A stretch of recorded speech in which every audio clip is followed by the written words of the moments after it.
Magandang araw po sa ating lahat. So, ang na-prepare po natin ngayon ay all about research. And this is a quick recalls for the research topics na dapat nating malaman before the board exam. Okay, so wag na nating patagalin. Let's start. Number 1. Informal way to discover new things. You can finish in a day. Again, informal daw and you can finish it in a day. Sagot, scientific method. Number 2. More formal, intensive, and comprehensive in the discovery of new knowledge. Ito na yung research. Formal, intensive, and comprehensive kasi madaming process, madaming steps na dapat mong matapos bago ka makagawa ng research. Okay? Number 3. Type of research that deals with clinical problems. Again, type of research that deals with clinical problems. Sagot, nursing research. Number 4. It is broader study on nursing and the profession. It focuses on issues that could affect profession. Sagot, research in nursing. Magkaiba po ang nursing research sa research in nursing. Sa nursing research, it focuses on clinical problems while research in nursing focuses on issues that could affect the profession. Example ng research in nursing ay yung sa research about nursing education and sa mga ethical dilemmas. Okay? Number 5. It is the use of the current best evidence or use of latest best findings. Sagot, evidence-based practice. Number 6. It is the ultimate goal of research. Ultimate goal of research daw po, sagot, to improve the practice of the profession. Kung wala man yung profession, to improve the practice of nursing. Okay? Number 7. What are the sources of knowledge? Tradition, authority, logical reasoning, experience in trial and error, and scientific method. Number 8. What are the 5 phases of research? Baka tanungin tayo nito. Baka yung pagkakasunod-sunod. So, dapat alam natin. So, first is conceptual phase. Second, design and planning. Empirical phase, analytic phase, and disseminating phase. Kung natin kakalimutan. Number 9. What is the purpose of RRL? Common board exam question. The purpose of RRL is to get an idea or background about the study. Number 10. It is the graphical representation of concepts and relationship between concepts. Framework po. Okay? Number 11, it is a type of framework that you relate your concept to the topic, conceptual framework. And number 12, it is the type of framework that you relate your framework to theory. So theoretical framework. Number 13, what are the things defined in the definition of terms? Sagot, variables. What are the things defined in the definition of terms? Variables po. If you define the variables and how you use it in the study, it is called operational definition. If you define variables and how you use it in the study, it is called operational definition. Number 15. It is the most time-consuming phase of research or longest phase. Phase 3 po, empirical phase. Kasi dito, mag-gather ka ng data and i-prepare mo pa yung data for analysis. And that really takes time, okay? Empirical phase. Number 16, which phase nurses spend his most of time? Ito yung talagang pinag-iisipan. Sagot, phase 2, design and planning. Oh, 'di ba? Mag-iisip ka pa ng mga design, kung paano mo gagawin, yung sa planning, ganun. Number 17, what are the sources of research problem? Nursing literature, ideas from external sources, theory, experience, and clinical fieldwork, social issues, scientific research. Number 18, it has the richest in information in finding problem. Richest in information in finding problem, sagot, experience and clinical fieldwork. Dito, madami kang makukuha pwede mong gawing problem sa experience and clinical fieldwork. Okay, number 19, it is the most widely used form of data collection. Self-report po. Okay? And self-report, meron siyang dalawa, yung sa interview and then sa questionnaires. Okay? Self-report. Most widely used from a form of data collection, self-report. Number 20. Most crucial disadvantage of self-report. Sagot, validity and accuracy. Disadvantage daw, validity and accuracy. Example, binigyan ng questionnaire yung estudyante. Yung estudyante, uwing-uwi na. Anong ginawa niya? Niratrat niya, check niya na hindi niya binasa, hindi niya inintindi. Accurate ba yun? Siyempre hindi. Or, binigyan mo ng questionnaire yung estudyante and lazy siya, sadot, kunanda Ilocano, tinitingnan niya na lang yung sagot ng katabi, accurate ba yon? Hindi, syempre. Okay? So, most crucial disadvantage of self-report, validity and accuracy. Number 22. It is a measurement that is performed directly in the subject. Sagot, in vivo. Directly into the subject, sagot, in vivo. Example nito ay yung BP monitoring. Diba sa subject mismo, ginagawa? Okay, BP monitoring. Measurement that is performed outside the subject. You will gather specimen first and do measurement inside the laboratory. Ito naman ginagawa outside the body of the patient, outside the subject, I mean. Sagot, in vitro. Example nito ay yung mga urinalysis and then yung sa blood works. Okay? Tinatanggalan ng dugo yung patient and dinadala sa laboratory. That is in vitro. Okay? Magkaiba po ang in vivo and in vitro. Number 24. Criteria to know the effectivity of the tool. Validity, reliability, sensitivity. Number 25. It measures what it is supposed to be measured. Common board exam question, validity. Halimbawa, kung gusto mong malaman ang weight ng subject, syempre ang gagamitin mo, weighing scale. Okay? It measured what is supposed to be measured. That is validity. Number 26. It is the consistency or repeatability of result using the same tool under the same condition. Sagot, reliability. Okay? Halimbawa, ako, 120/80 talaga ang aking BP. Okay? So, gumamit ka ng tool which is the BP cuff. Mineasure mo ako first. Nakuha mo 120. Second, nakuha mo 120. Third, nakuha mong result 120. Diba? That is reliability. Yung BP cuff mo, reliable siya to get datas. Okay? Number 27, it can detect fine differences. Sagot, sensitivity. Kahit maliliit lang na difference, it can detect. Sensitivity. Okay? Number 28, it is tentative prediction of the relationship between variables. Tentative prediction, sagot, hypothesis. 4 parts of hypothesis: independent, dependent, relationship, population to which applies. Yun sa independent and dependent, sa other videos na, separate video po yan, okay? Number 30, it is the most neglected part of hypothesis. Population po. Number 31, 2 types of research according to nature, pure or basic research, and applied research.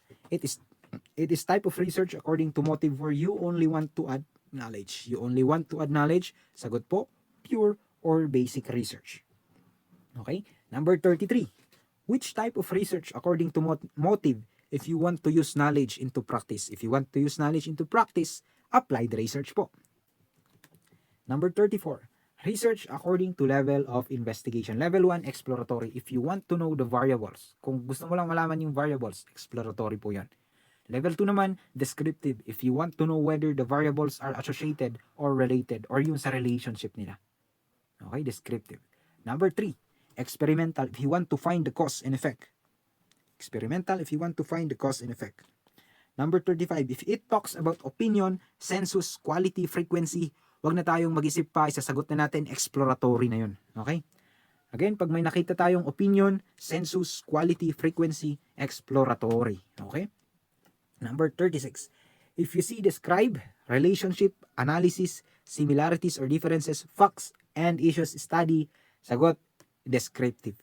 Number 37, if you see effect or manipulation, experimental. Kasi sa experimental, dito mo lang naman makikita yung effect or yung word na manipulation.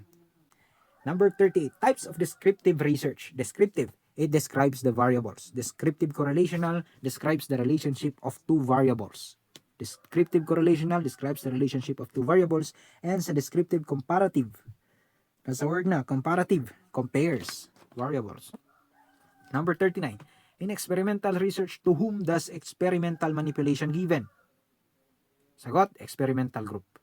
Number 40, to whom placebo is given? Control group. Okay, so sa experimental research kasi meron tayong tinatawag na experimental group and control group. Halimbawa, meron tayong TB drug na na-discover. Ang kailangan natin ay clinical trial and magsasagawa tayo ng experimental research. So sa dalawang room ng TB patient, room A is the experimental group and room B is the control group. Ngayon, ibibigay natin ang bagong gamot sa room A, which is the experimental group. Sila talaga ang makakatanggap ng bagong gamot, okay? And ano naman ang bibigay natin sa room B or sa control group? Yun yung placebo. Ang purpose nito na meron tayong control group ay para makita natin kung may effect ba ang gamot or magsisilbing basis natin ang control group to see the effect of the drug given sa experimental group. Ganun lang po. Okay? Number 41. What are the elements of true experiment? Meron tayong randomization, manipulation, and control. Number 41. Type of research according to time that study the past to define present. Retrospective po. Retro, meaning study of the past to define present. Retrospective. Number 42, study of present to predict the future. Prospective. Halimbawa, itong mga research natin sa global warming, sabi nila, after 50 years, mawawala na ang Pilipinas. Huwag naman sana. Okay? Number 43, one-time study, cross-sectional. One-time study, cross-sectional. Repetitive study, longitudinal naman yan. Pag repetitive study, longitudinal. Halimbawa, merong nag-research sa akin.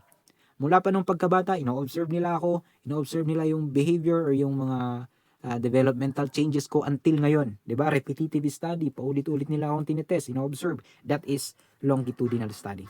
Longitudinal research. Number 45, this is the entire aggregate of cases that the researcher would like to study. Population. Entire aggregate of cases, population. This is the entire aggregate of cases within reach of the researcher. Accessibility. Within reach, di ba? Accessibility. Number 47, entire aggregate of cases that the researcher would like to make generalization. Target population. Okay?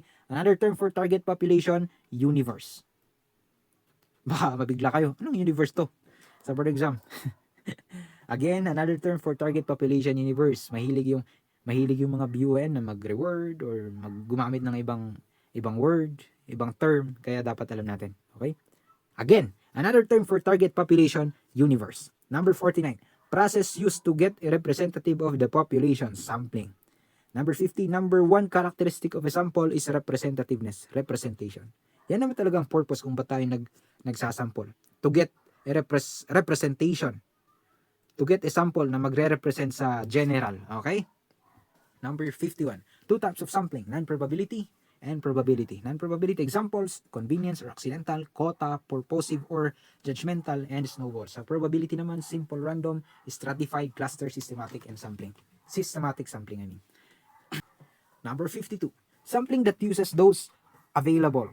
Sagot, convenience or accidental. Number 53, you get a proportion of the sample or limited number of sample. Sagot, quota. Number 54, samples are handpicked, purposive or judgmental. Halimbawa, yung mga research respondents mo, gusto mo yung mga postpartum, edi i-handpick mo na yung mga bagong panganak. Pinipili mo, I mean. So, that is purposive or judgmental. Number 55, networking or referral system sampling is snowball sampling. Okay, number 55, everyone has the chance. Simple, random. You created a strata or characteristics of the population and divided into homogeneous group, stratified. Successive random sampling of units, cluster. If you get the kit of the list, systematic. Halimbawa, sa isang group, ang pipiliin mo lang ay yung mga fourth. Yung mga fourth, number 4 na population, 4, 8, 12, 16, 20, yun yung mga kukunin mo. And that is called systematic. Number 59, the control overcomes the variable and it lacks randomization, kaya nagkakaroon ng bias. Yan na yung paborito ninyo. Paborito natin. Quasi-experimental. Pag hindi natin alam, quasi-experimental na lang. Joke lang. Ngayon, alam na natin, quasi-experimental, it overcomes the variable and it lacks randomization, kaya nagkakaroon ng bias. Quasi-experimental. 4 levels of measurement. Common board question. Number 60. Categories with no inherent order or ranking. Wala daw siyang inherent order, wala din siyang ranking. That is called nominal. Example, gender. Merong male, merong female, merong LGBT. Diba? Wala siyang order and wala din siyang ranking. Another good example is yung blood type natin. Meron siyang A, AB, merong O, merong C. Joke lang. Walang C. Basta, walang order or walang ranking. Okay? Number 61. Categories with a meaningful order or ranking but the intervals between values are not necessarily equal. Sagot, ordinal. Meron na daw siyang order and ranking pero hindi equal yung interval niya. Good example niyan is yung pain scale. Merong 1 to 3, merong 1 to 3, merong 4 to 7, and merong 7 to 10. Meron siyang order and ranking kaso hindi equal yung mga intervals. Halimbawa sa 1 to 3. 1 to 3 mild, diba? 1 to 3 mild, 4 to 7 is moderate, and 7 to 10 is severe, diba? Hindi magkakapareho. Number 63. ranking of events with equal interval with zero, not absolute, or no zero. That is called interval. Halimbawa, yung temperature. Yung temperature natin, halimbawa natin dyan ha. Yung temperature, merong 20 degrees Celsius, 30 degrees Celsius, 40 degrees Celsius. Pero, wala siyang absolute zero. Ibig sabihin, pag 0 degrees Celsius, ibig bang sabihin nun, hindi na yung temperature? No, temperature pa din yon. Kasi, di ba meron pa tayo negative 1, negative 2, negative 3. Yan. Wala talaga siyang absolute zero. Okay? I hope na kukuha ninyo. Number 62, it is the ranking of events with equal interval with zero, absolute or literal zero, true to zero. True zero. That is ratio. That is ratio. Halimbawa natin dyan is yung weight natin. Halimbawa sa akin, meron akong 63 kilograms. 63 kilograms. Kung tawagin natin 0 kilograms. 0 kilograms. Pag 0 kilograms ba, wala na talagang kilograms, wala na talagang weight? Yes. Di ba? Another example is yung height natin. Yung height natin, pag tinawag natin 0 yung height, hindi na yun height. Di ba? There is true zero. Zero talaga, literal na zero. Okay. I hope na-gets natin lahat. Number 63. Bakit? 62, 64 agad? Ay, sorry. Nagkamali tayo sa numbering. Number 64. Two types of analysis. Descriptive analysis, frequency of distribution, measurement of central tendency, measure of variability. Again, sa descriptive analysis, meron tayong frequency of distribution. Dito gumagamit tayo ng graphs, gumagamit tayo ng tables. Okay? Sa measure of central tendency naman, ito yung sa mean, median, mode, and range. Mean, median, mode. Okay? And then, measure of variability. Sa differences naman yan. Variance, variability. Number 2, inferential statistics. Ito na. Madaming lumalabas sa board. Inferential statistics, meron tayong ANOVA, chi-square, t-test, and Pearson R. Okay, so dito na tayo. Inferential statistics. Number 1, Pearson R. Pearson's R or the Pearson correlational coefficient is a statistical measure that quantifies the strength and direction of a linear relationship between two continuous variables. Again, it quantifies the strength and direction of a linear relationship between two continuous variables. Halimbawa, sa Pearson, study hours and exam scores. Okay, meron siyang positive correlation. Study hours and exam scores. Halimbawa, pag yung study hours is medyo mas matagal, of course, mas tataas ang exam scores. Okay, that is an example. Next example is yung baby weight and height. Baby weight and height. Di ba ang tinutukoy dito, ang sinasabi dito is yung linear relationship between two continuous variables. So ito yung mga examples. Baby's weight and height. Habang humahaba yung baby, mas bumibigat siya. Okay? Yan lang po ang Pearson R. It quantifies the strength and direction of a linear relationship between continuous variables. Number 2, ANOVA, analysis of variance, a statistical method used to determine if there are significant differences between the means of 3 or more groups. Differences between the means of 3 or more groups. Differences between the means of 3 or more groups. Hinighlight ko na yan para huwag nating makalimutan kasi yan yung pinaka-characteristic niya. Okay? By analyzing the variance or the difference within and between those groups. Halimbawa, post-op-pain scores across 3 different management protocols like yoga, meditation, and standard exercise. Diba? And after dito, makikita natin kung ano ba yung mas effective. Makikita natin kung ano ba yung mas magandang gamitin between these 3 different management protocols like yoga, meditation, and standard exercise. Ayan, dyan po natin magagamit ang ANOVA. Okay? ANOVA, ba't ang hirap? Charot. Number 3. Students' t-test is a statistical tool used to determine if the average difference between two groups is statistically significant. Again, students' t-test is a statistical tool used to determine if the average difference between two groups is statistically significant. Number 4, paired t-test is a simple statistical tool that determines if there's a significant difference between two measurements taken from the same group or matched pairs, like before and after scores or two different treatments on the same people. Key difference of the two is that the student t-test compares the means of two unrelated groups, while a paired t-test compares the means of the same group under two different conditions or points in time. Kaya meron tayong before and after sa paired t-test. Sa student t-test naman, it compares two groups. Okay? Difference between two groups.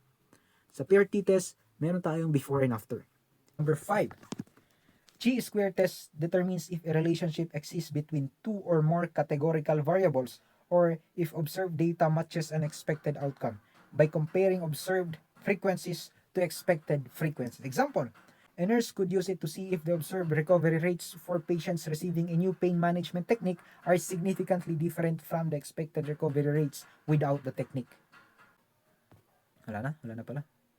Maraming salamat po sa panonood and I hope na makatulong ang video ito and I hope na papasa lahat. And see you guys soon. Advance congratulations po sa inyo.